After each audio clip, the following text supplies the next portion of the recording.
Përshëndetje të dashur miq, sot do të prezantoj për ju recetën e Red Velvet Cake. Kekun me ngjyrë të kuqe është me recet lule shtrydheje dhe është një recet shumë e shijshme dhe nuk është aq e vështirë sa duket për ta përgatitur. Si fillim do bëjmë përgatitjen e pandispanies tonë dhe na duhen vezë, sheqer, qumësht, uthull molle, ngjyrues bimor të kuq, miell, kakao dhe baking powder dhe baking soda, fyerës keku.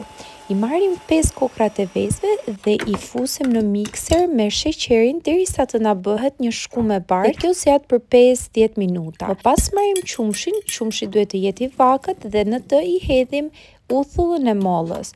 Më pas shtojmë miellin dhe e sisim duke i hedhur dhe kakaon dhe në fund i shtojmë fyerësin e kekut, baking powder e më pas baking soda dhe mos të harrojmë të shtojmë dhe ngjyruesin e kuq. Unë këtu kisha 2 gram, ju do i shtoni vetëm 1 gram. Nëse merrni nga ky lloji im, por ka dhe disa lloje të tjera që janë. Brumin do e përzihem me kujdes që mos na ulet volumi i vezëve dhe këtë do ta bëjmë derisa masa të bëhet e njëtrajshme dhe mielli mos të ngeli me kokriza. Kjo recetë që përdor unë nuk kërkon vaj, kështu që mos ja hidhni. Marrim një tavë pjeke dhe një letër kuzhine dhe ja vendosim përsipër tavës. Unë kam marrë nga këto tavat e cheesecake-ut rrethore, por ju nëse keni një tavë tjetër rrethore, përdorni atë që keni. Dhe e hedhim masën e kekut aty të gjithën, duke e pastruar mirë tasin ton nga masa e kekut.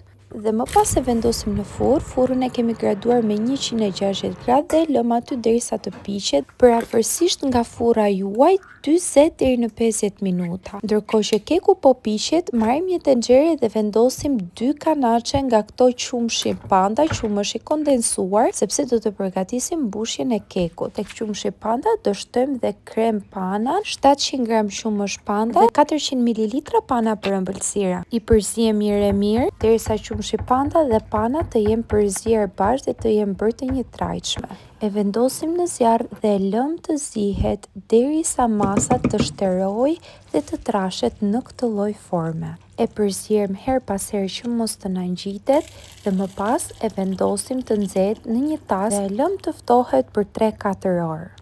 Keku ynë u poq. Ne e lëm të ftohet derisa kremi jon të jetë bërë tamam dhe të jetë trashur, por gjatë kësaj kohe ne mund ta presim në 3 pjesë. Përsipër ja kam hequr atë pjesën që është pjekur shumë, sepse ajo pjesa do na duhet për ta dekoruar kekun më vonë. Kam marrë rreth 300 gram lule shtrydhe sepse do bëjmë reçelin që do na duhet për të mbushur kekun. I marrim lule shtrydhe dhe i presim në format që dëshirojmë, sepse nuk ka shumë rëndësi kjo, do ta bluajmë në fund. Rëndësi ka vetëm që t'i heqim gjethet përsipër. Marrim një tenxhere dhe i hedhim aty lule shtrydhe. Unë i hodha edhe 100 gram nga mjedrat, në total 400 gram fruta pylli, 60 gram sheqer dhe vendosa në zjarr. Më pas përgatisim kremin që do mbushim kekun, duke marrë kremin panda që përgatitëm më përpara dhe duke shtuar 400 gram krem djathi. I shtojmë përsipër te kremi dhe i përzijim me një spatull ose nëse e keni më të lehtë me një tel kuzhine. Ndërkohë reçeli i lule shtrydheve po zihet dhe kremi po bëhet gati duke e përzyer në këtë formë që të përzihen 2 përbërësit bashkë dhe të bëhet një krem i trashë. Reçelin e lule shtrydheve bluam me blender dhe na ka dalë në këtë formë. Vjen në një shije të hathët dhe nuk ka shumë sheqer sepse duhet japi atë balancimin mes të ëmblës këtij kekut. Marrim një qese nga këto për dekorimet e tortave dhe vendosim kremin aty, por si fillim më e mira është që kremin ta kemi lënë të pushojë rreth 2 ose 3 orë në frigorifer, sepse kështu do të pikset më mirë dhe ne do ta kemi më lehtë që ta dekorojmë kekun ton. Marrim shtresën e parë dhe e lyejmë me krem, e mbushim të gjithë dhe e vendosim pjesën e dytë të ndarjes së kekut. Gjithashtu bëjmë të njëjtën gjë, por mos harroni te çdo shtresë ne do i hedhim reçel lule shtrydheje. Unë isha pak me nxitim, kështu që harrova, por në fund u kujtova dhe hoqa shtresën e tretë që po i vendos tani dhe e bëra këtë procedurë duke u bërë pak pis, por ju merrni mend nga mua dhe bëjeni me reçel çdo shtresë të kekut, sepse kështu do dali më i mirë dhe nuk do na veli nga ëmbëlsia e kremit.